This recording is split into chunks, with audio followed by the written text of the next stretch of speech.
Ainsworth here from Images of Eden, and you are watching the Crash Course YouTube channel with our local homegrown press guy, Trevor Crash Knight, here in York, PA. Yo, what is going on, guys? Welcome to the Crash Course Mail Show. We got with us here, once again, Chris Elliot from 86 Bullets. What is going on, my man? Hey, Krash, how you doing today, man? Long Good, time man. no talk. I was going to say, it's been at least a month now, again. So we're certainly going to, correct that here today. And none other than talking about Iron Maiden. Because, whenever we bring Chris on, we like to talk about the thrash and more traditional styles of metal. That is his wheelhouse, obviously. So we got none other, though, today. Iron Maiden, we got a topic here. Now, me and Chris did do this a couple years back, or last year, this topic, but we feel like it needs to be brought up again. At least I do, because it's still a crime that people say that this era of Iron Maiden, the 1990 to 1992 No Prayer for the Dying album and Fear of the Dark album, could possibly be Iron Maiden's worst era, other than maybe the Blaze Bailey era. I think that one unanimously is what a lot of fans would say is the worst era, which I strongly disagree with that as well. But then usually what I hear next are these two albums as the worst era. Is that something that you hear as well, Chris? Well, I wouldn't really say worst. It's so hard to put that kind of label on it. I kind of think they ran out of gas a little bit, Okay. in a sense, because if you put it in perspective, right? Like Maiden is arguably one of the best metal bands ever to walk the face of the earth, right? And they put out some incredible music, from day one, right? The first album's super strong, even had a different singer, right? And they go through the 80s and they're just kicking on all 8 cylinders and they're touring like crazy. And you get to the end of the 80s, 1990, I guess it was, Fear of the Dark. No, it was No Prayer was first. And I think what happened is two things, right? I think they were probably exhausted mentally and physically. I don't even know if they took much time off at all, but I know as a musician myself, just getting those creative juices going, like you can't always make it happen. You can try to force it, but then it'll sound forced a lot of times. Right. Especially, I can't even imagine what these guys are going through. They're under the gun, under the deadline to get this music out, and they, with these record company deals and all that. So they get to this stage in their career where they've created all this incredible music. So they got these standards already, like way up here, right? And I think what happens is you have two things going against you. Well, you have the burnout factor, but you also have this thing pulling at you to maybe change the music up a little bit. Maybe it's not even conscious, subconscious, but you have this because if you go back and do what you've done before, you're maybe copying yourself and you're not exploring new boundaries, whatever. A lot of bands do it. I mean, Metallica is probably really famous for that, right? And then got criticized heavily for what they did in the 90s. But it just happens, bands will do, and not all bands. I mean, AC/DC, Slayer for the most part, although they had a few in the late 90s that were, a little bit influenced. I don't know about with the times, but they were different. So I think that's what happened is you had a confluence of factors just, pushing them into a different direction.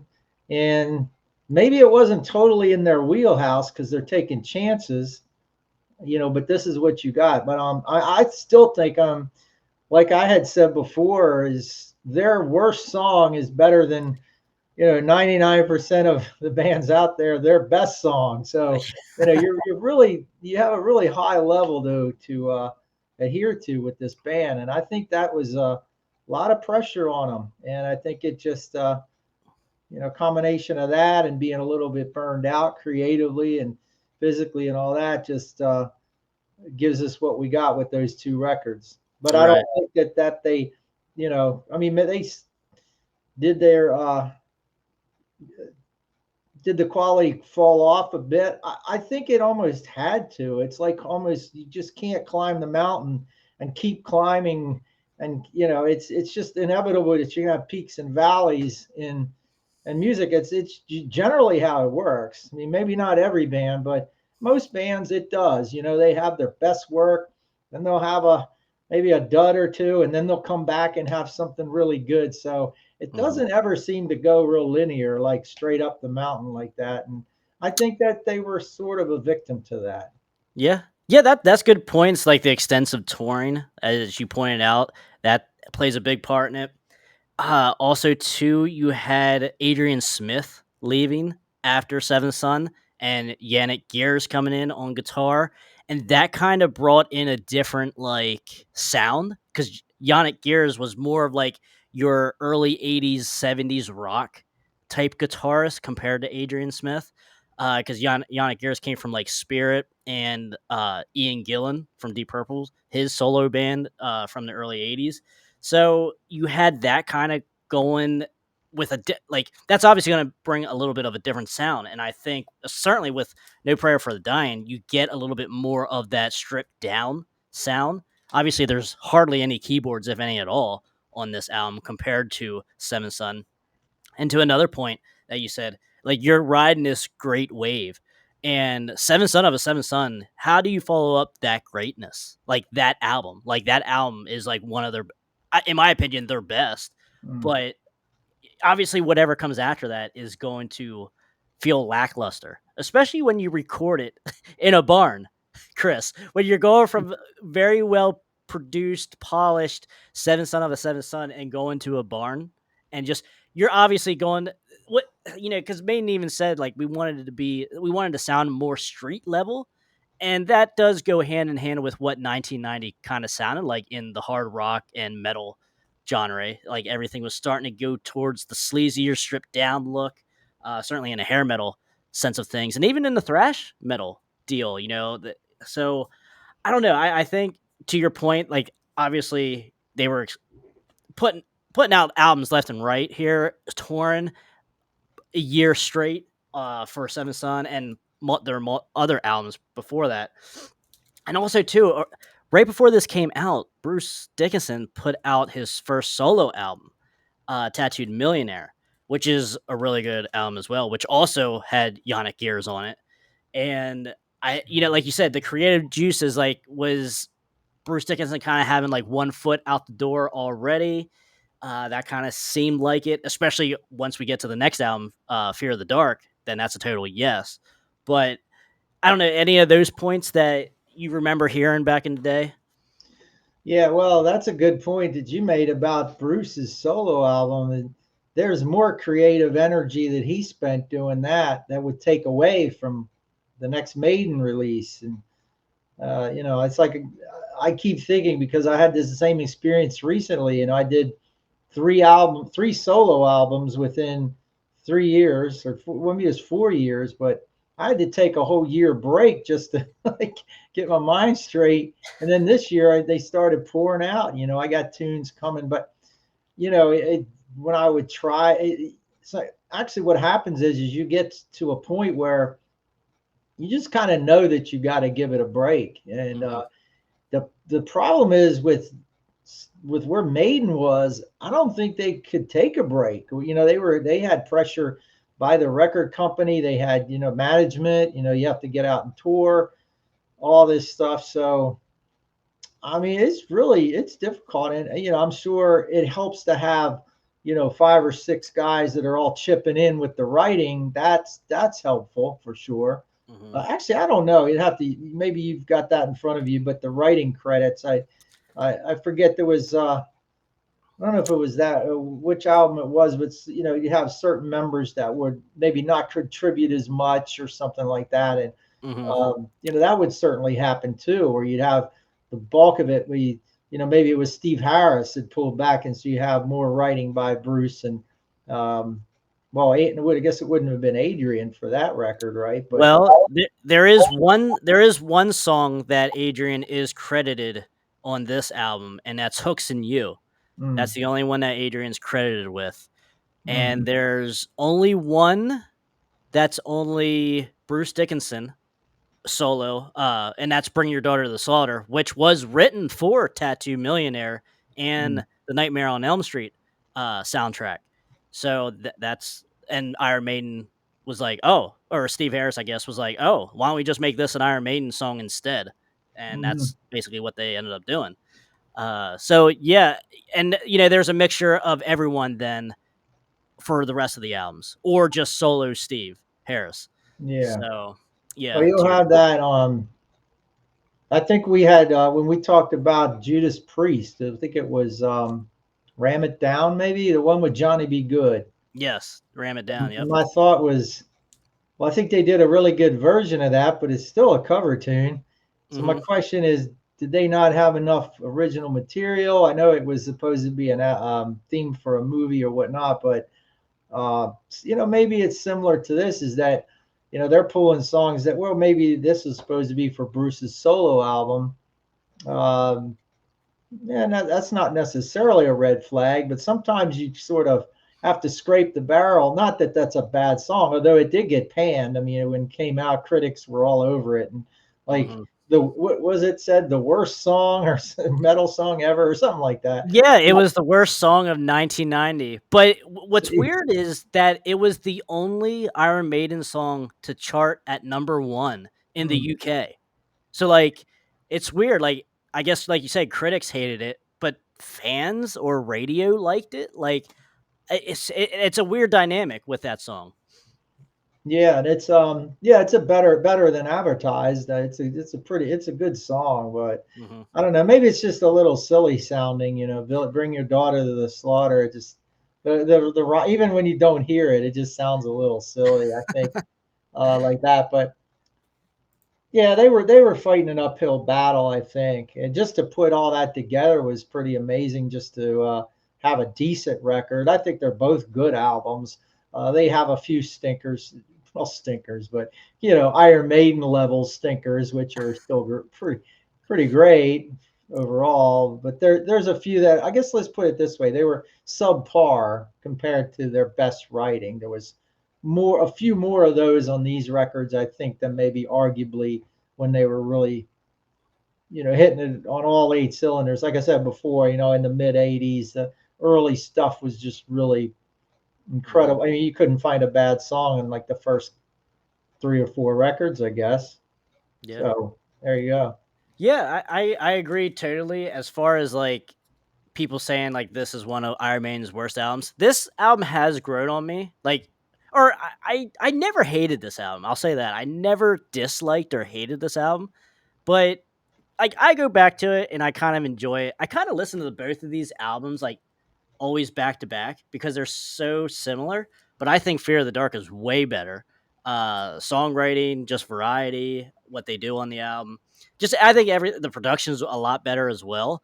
Not so stripped down, if you will. But I mean, this is the only No Prayer for the Dying is the only album without a over 6 minute song. I think Mother Russia might be the longest song, and that's I guess what would be your epic that you would expect from Iron Maiden to close out the album. Which Mother Russia's fine, I like it, but even the title track is kind of like a slow ballady feel a little bit song, which they don't really hit the power ballad. Uh, you know, they don't jump into that scene until Fear of the Dark with Waste and Love. But I think this album is all right for what it is, looking back on it. But obviously, coming off of the greatness and the total different sound of Seven Son of Seven Son, I get why people didn't like it as much. But it is what it is. I still visit it. I still think it's good. Um, Not the worst, but not their best though either. But now, kind of going to Fear of the Dark though, Chris. This is where I want to really differentiate here. This is like a top 3 Iron Maiden album for me. I Mm. love this album. And as you guys can probably tell, that this is to me not the worst era of Iron Maiden. So, but Mm. I totally do agree. Like they are kind of not hating each other, but they're being strained at the same time here. Bruce, like at like he leaves the band in '93, I believe, or the end of '92. and on their final live show, they basically have Eddie killing Bruce Dickinson. So, which is actually kind of cool. That show was pretty cool to see that and stuff. Just like live footage of it. But like I said, they play with the power ballad here. They play with a lot of different things. They play like political, lyrical content, love. Even like party songs, kind of like Weekend Warrior. Like you don't really expect that. And then even the title track, which is a staple in all of the set lists ever since then, live set list, which is an amazing song. Fear is the key. It's all about like sexual predator and stuff like that. Like Be Quick or Be Dead, Chris, is a thrashy song. Like 1992, thrash is here. Like from 90 to 91, 92, like you could argue that thrash was pretty big at that time. And obviously with the Metallica Black Album, 91, Iron Maiden's dipping her toe in the thrash sound with Be Quick or Be Dead. Any thoughts on that?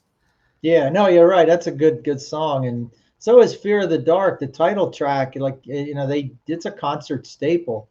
They play it pretty much all the time live. So yeah, I think yeah, I agree. It's a stronger record than No Prayer, and I definitely don't think that it deserves the hate that it gets. I think what it is again is that if you had to, well, I don't know that I would rank it maybe as high as you do, but I think that they still, the curve dipped down just a little bit during that era, but there's, enough stuff that's so strong that it overrides really. Just like you can't really say, oh, this album sucks. I mean, I guess you could, but I mean, it's all opinion, right? At the end of Yeah. the day. But I think there's, I've been thinking about, oh geez, I don't know if I digress into some crazy diatribe here about stuff, but I had this thought, right? I was thinking about like what makes the greatest bands. What is one element of their, besides having great songs, right? And great players, musicians, whatever. But there's this thing about the sound, the way they sound as a unit, right? Mhm. Like you could take Maiden and they could play almost any song. Like it could be a cover song, it doesn't matter, and it would still be pretty enjoyable just because the way they sound. Like Bruce's voice and the guitars, the harmony guitars, and they always have great drums. Steve Harris, great bass.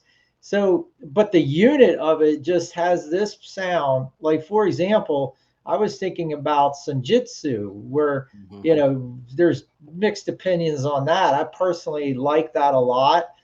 But the criticism is, well, the songs, you have 10-minute songs again. And like the second CD is like 4 songs and, they all drag on and like that. But, if that was any other band, I'd be bored out of my mind probably, by the third or fourth minute.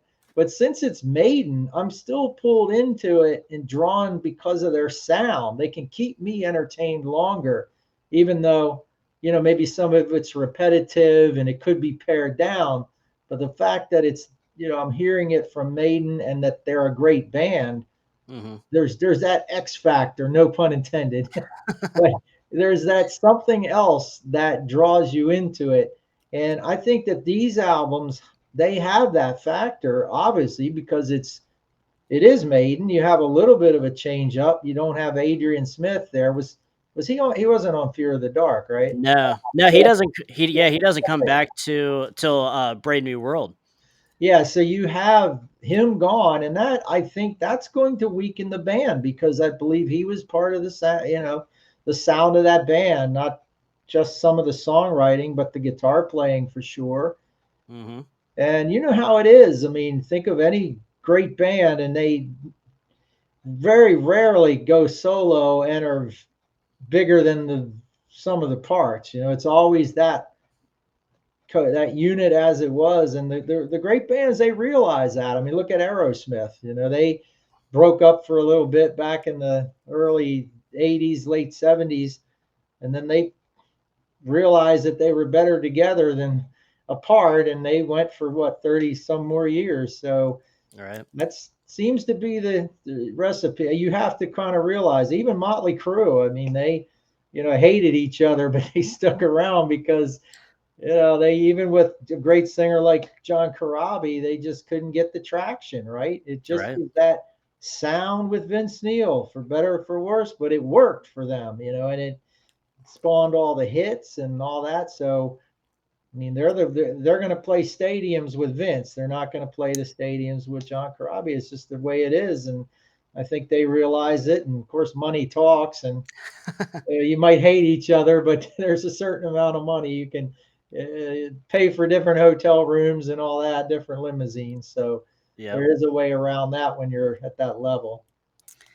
Now there is a point I want to bring up with Fear of the Dark, Chris, and I think you pretty much made it a commandment here on the Crash Course Metal Show that any album that has more than 10 tracks, it's very hard to make it all killer, no filler.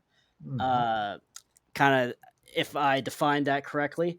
Mm-hmm. And I totally agree. And now this is one of those where I could argue, I could counter that with you because you do have 12 tracks here.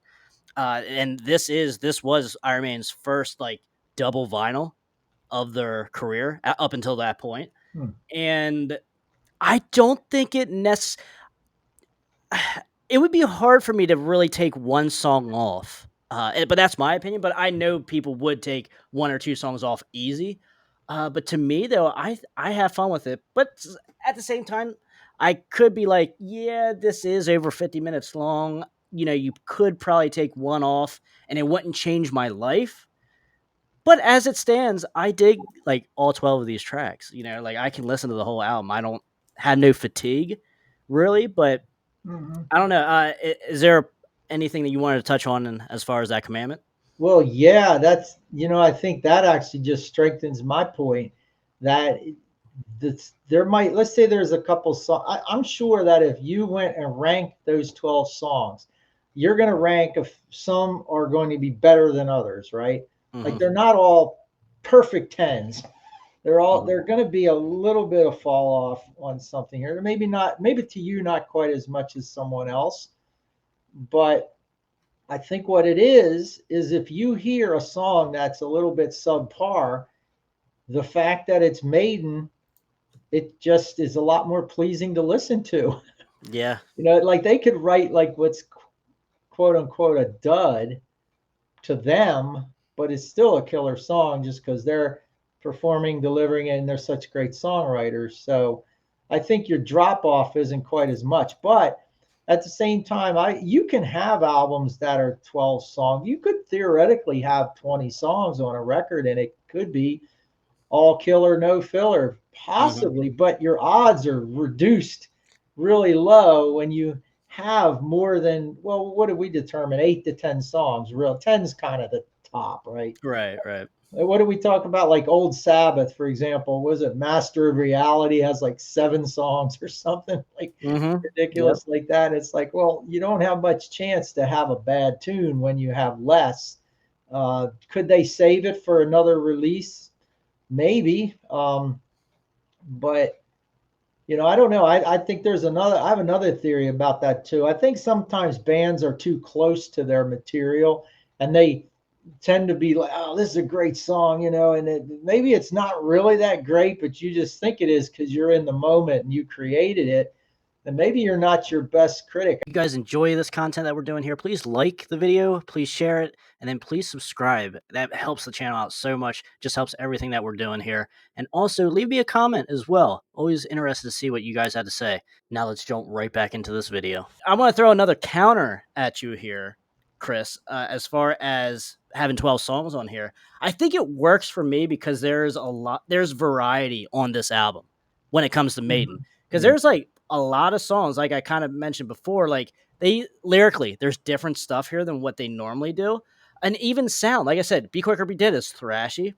Afraid to Shoot Strangers is like a very slow mid-tempo song about the Gulf War, which not necessarily an Iron Maiden thing up until that point. You also have like Childhood End that has that like beat. Like I never heard. There's no other Iron Maiden song that's like that sound. that with that drum beat, and how Bruce sings that. Waits in Love, like I said, is a power ballad. So there's something totally different from Maiden as well at this point. And then you also too, you do have Weekend Warrior, which is like a party song. So like just those 4 songs there are way different than what we kind of come to expect from Iron Maiden up until that point. And I just think that kind of keeps your attention when you have so many tracks though too. It's not like it's all the same style or same sounding track. Yeah, well, that's another good point in that now some people differ the way they look at it, right? They will if a band comes out with a record that doesn't sound like their first 4, let's say, Mm-hmm. they're going to be hating on it because it's not what they expect. And we look back through history. I mean, you got, I think Metallica, Kiss comes to mind, another band.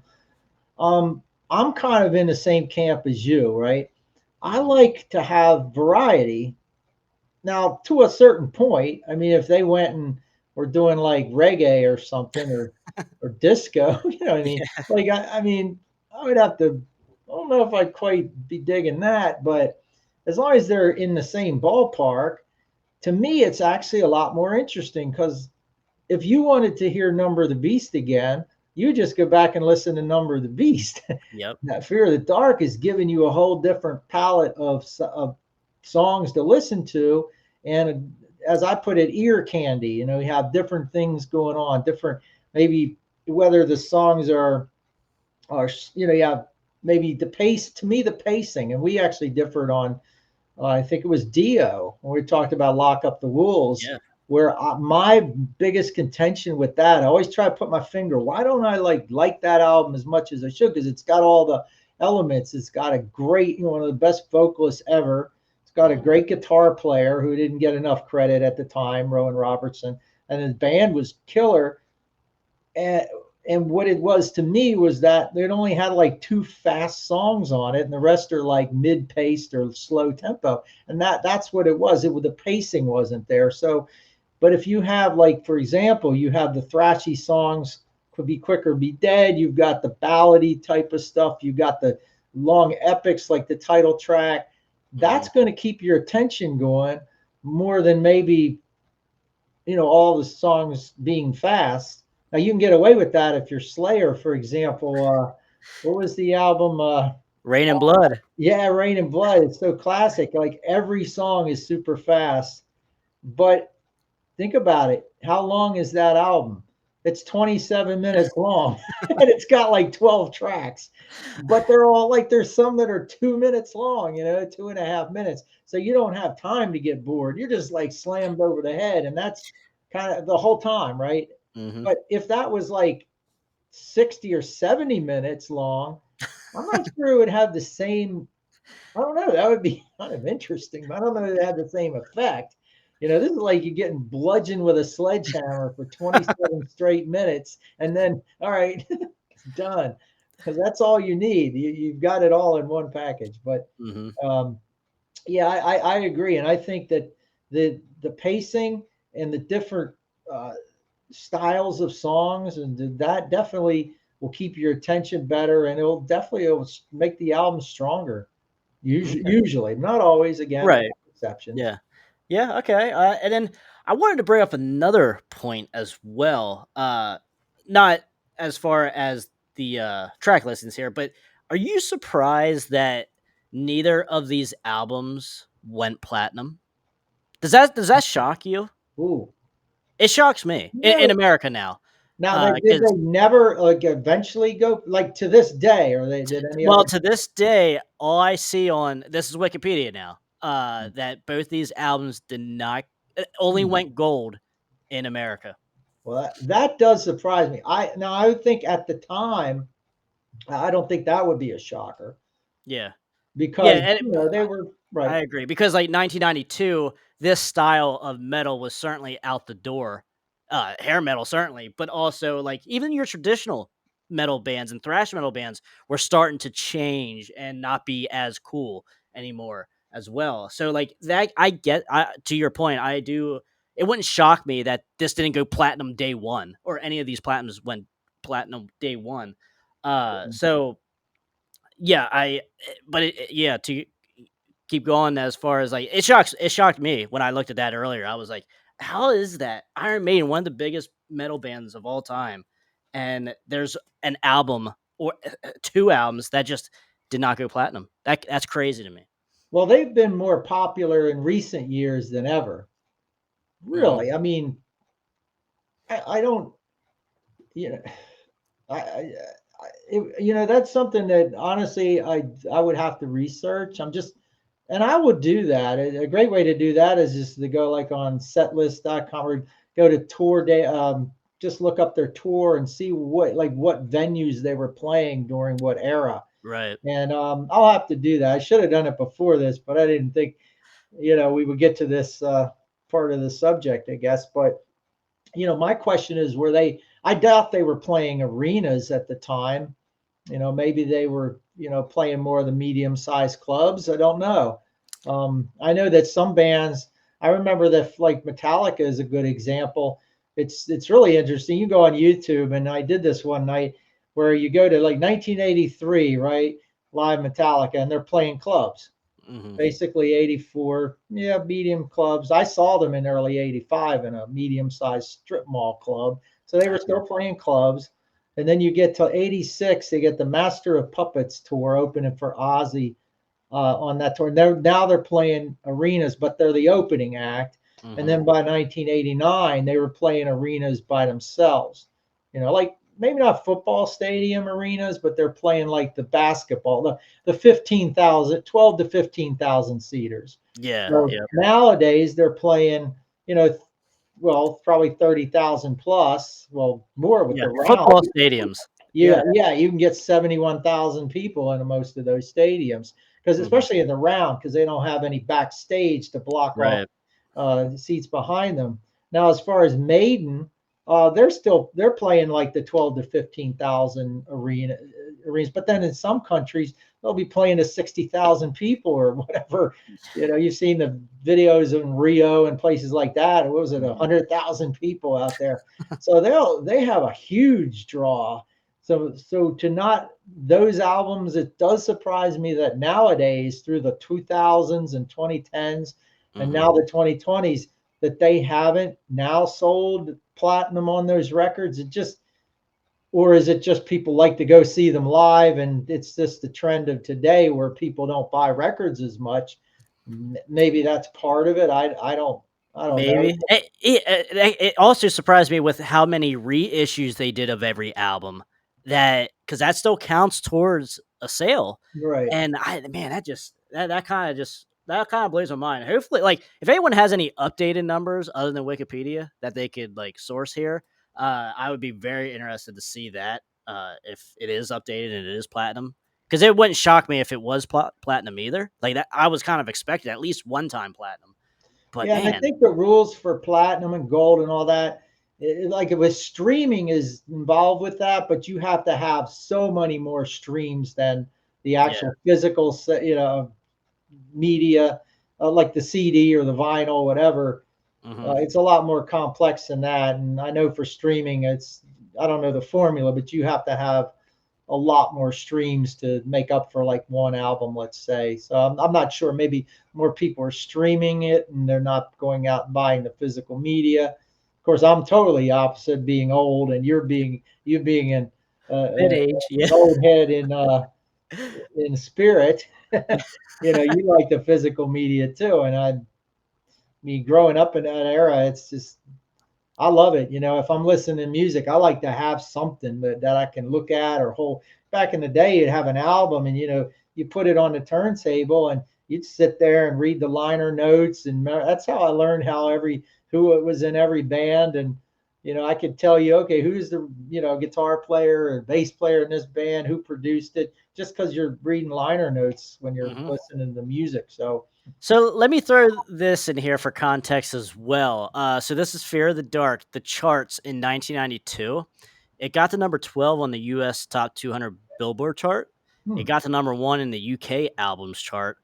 It got to like 12 in Japan, 5 in Germany, 6 in the French albums. So like and like 8 more other countries it charted pretty high.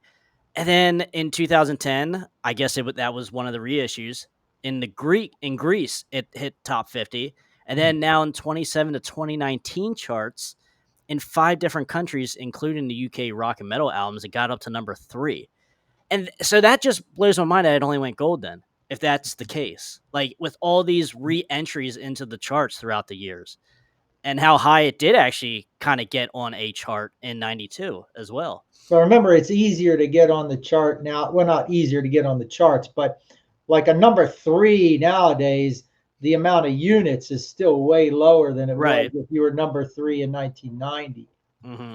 And especially with the smaller country as well, you know, what is it? Only like 50 people. You only need to get to the top 10 then, you know, like I get, right. I get that. But it just like seeing those numbers though, it just kind of blows my mind that we only moved 500,000 copies total, you know? Yeah, I'm surprised too, especially now because of the resurgence. I mean, they've had their career. I mean, it's amazing. I mean, they tour constantly. They have been for what, years and years. You just think they would by attrition or whatever they would sell that many copies, but no, that's surprising to me. Yeah, for sure. All right, so Chris, for reference, Number of the Beast, Iron Maiden's arguably their best, or what most fans would say their best and biggest album has their biggest hit, Run to the Hills, on it. That looks like in America, it only went 1 time platinum. That actually kind of surprised me too. I kind of thought that would have been double platinum just by how much everyone praises that album and loves that album and has that album. So yeah, maybe Iron Maiden just doesn't sell as many records as I thought they did. It in all honesty. Maybe so. What do you have? Peace of Mind up there? The next one? I can, because they were kind of on a roll at that point. I'm thinking that might have been even bigger, but I could be wrong.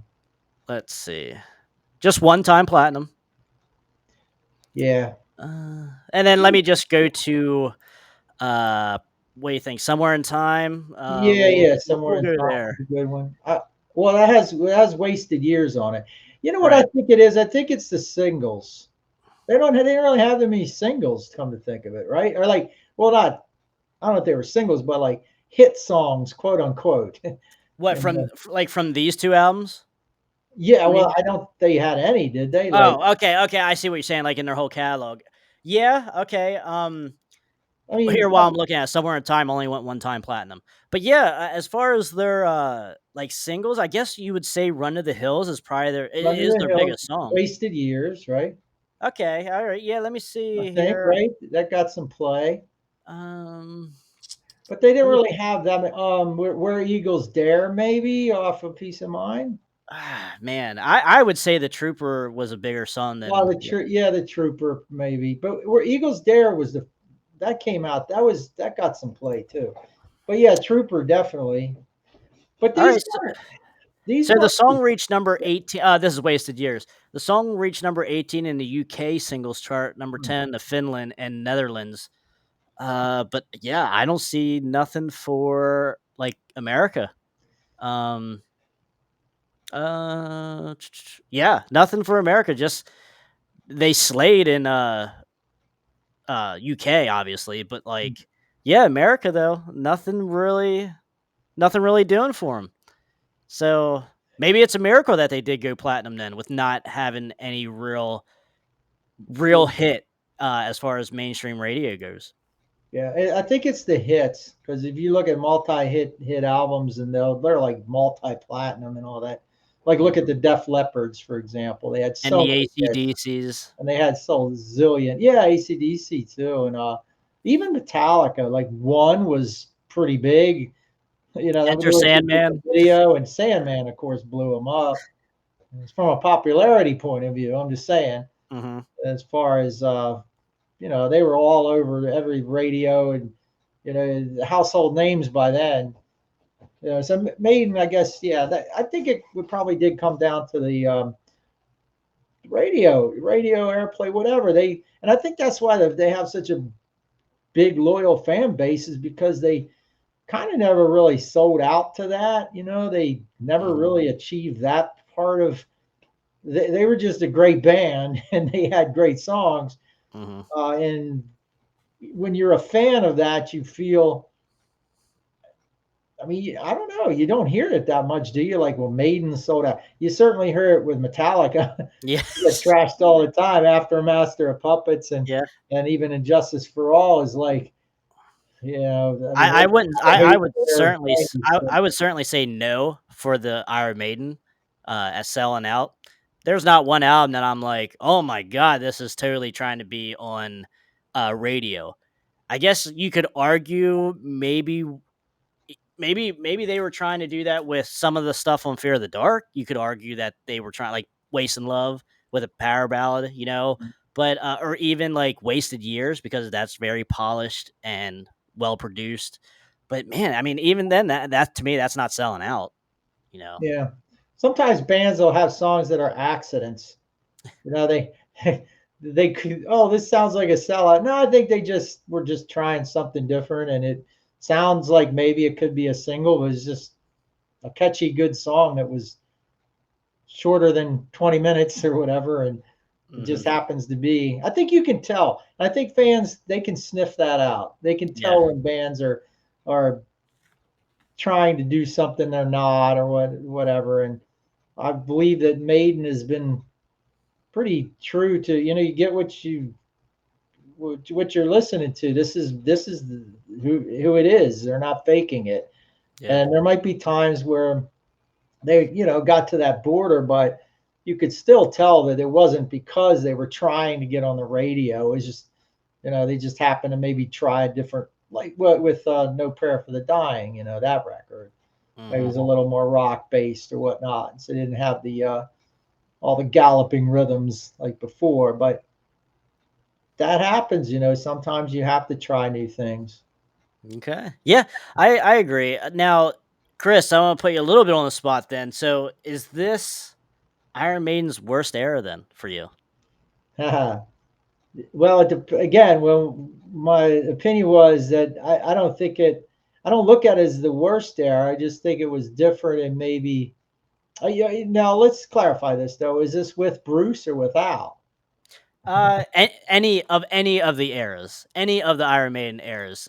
Well, no, I would have to say the Blaze Bailey stuff was the worst era. Not necessarily because it was bad or anything like that. I'm not as familiar with that era, but just that they had hit pretty much their lowest point of popularity. In fact, they got Bruce back, right? Like Mhm. after a couple albums, they were losing the momentum, and they knew what they had with Bruce, and they got back with him. Was it Brave New World? I guess was the Yep. first one out of the box.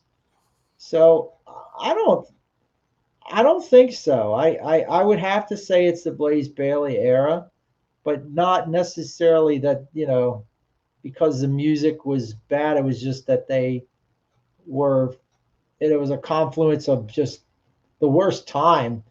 When you think about it, they were putting out albums in the mid '90s, which Hmm. metal was pretty much on the in the trash can at that point from Yeah. mainstream point of view. Um, but no, I can't say like some may say, well, the Paul Diano era, but that was great music. I Oh thought yeah. some of those Hmm. songs were incredible, and the early '80s stuff, Killers, Number of the Beast, Somewhere in Time, all that was undeniably. I think it was just so great that if if I had to say that this era the worst Bruce era, hmm, well, I don't know about that because some of the mid 2000s stuff, it's not the greatest, I guess. There's Hmm. still some good releases, but they weren't as maybe consistent as they were. So um, no, I don't think so. That's just my opinion. Yeah, yeah. I would say that this is certainly not the worst era either. I would say certainly the era that we are in now is probably the worst era. Uh, Uh Past three albums worth, ever since uh The Final Frontier, I would say is probably where that the worst era would start for me up until now. Because I get some of the albums that I just don't revisit much. Not that there's not good stuff on those albums, but just to sit down and listen to the whole thing, sometimes it is a chore, and yeah. Certainly this era, the early '90s era of Iron Maiden, is certainly not the worst era in my opinion. So Yeah, well, that's I still go on record that I really did like the last album, Senjutsu. I do okay. really dig Yeah, it.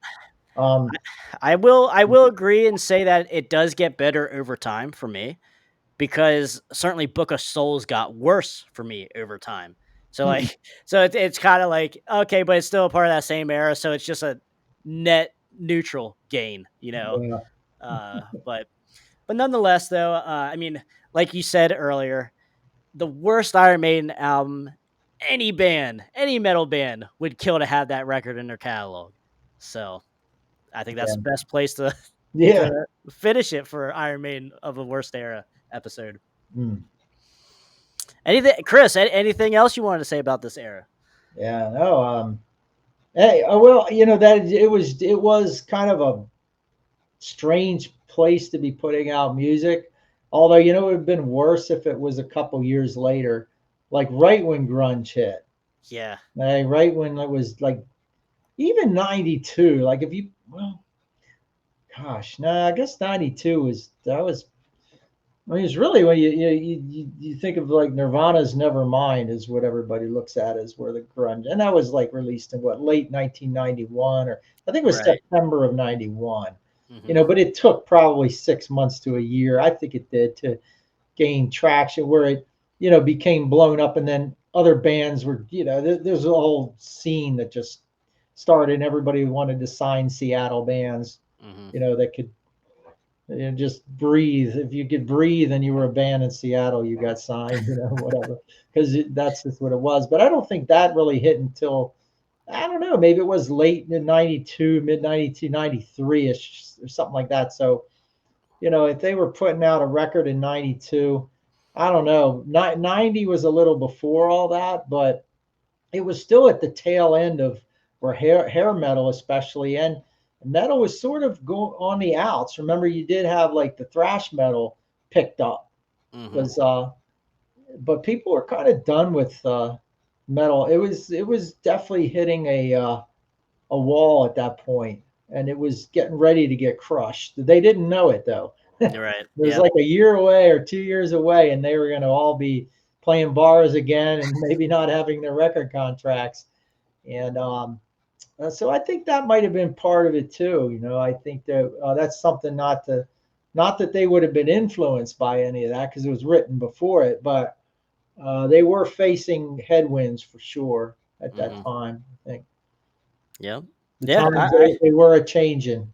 You're right. I couldn't say it any better myself. I agree with that. But Chris, my man, this has been awesome. Can you tell everyone where they can find you and your YouTube channel? Yeah, yeah, thank you. ChrisElliottGuitar.com.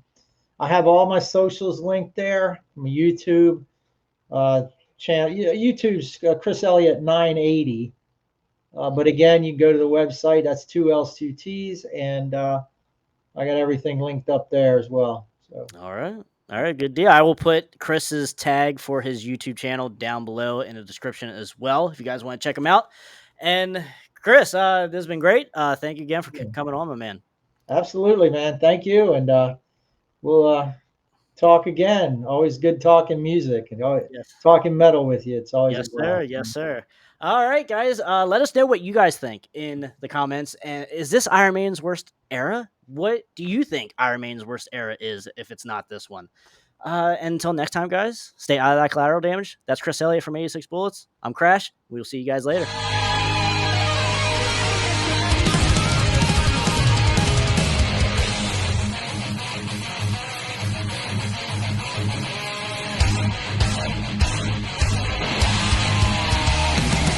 Yeah, I wrote that. It's called I Want to Rock Your Body. And then in parentheses it says to the break of dawn.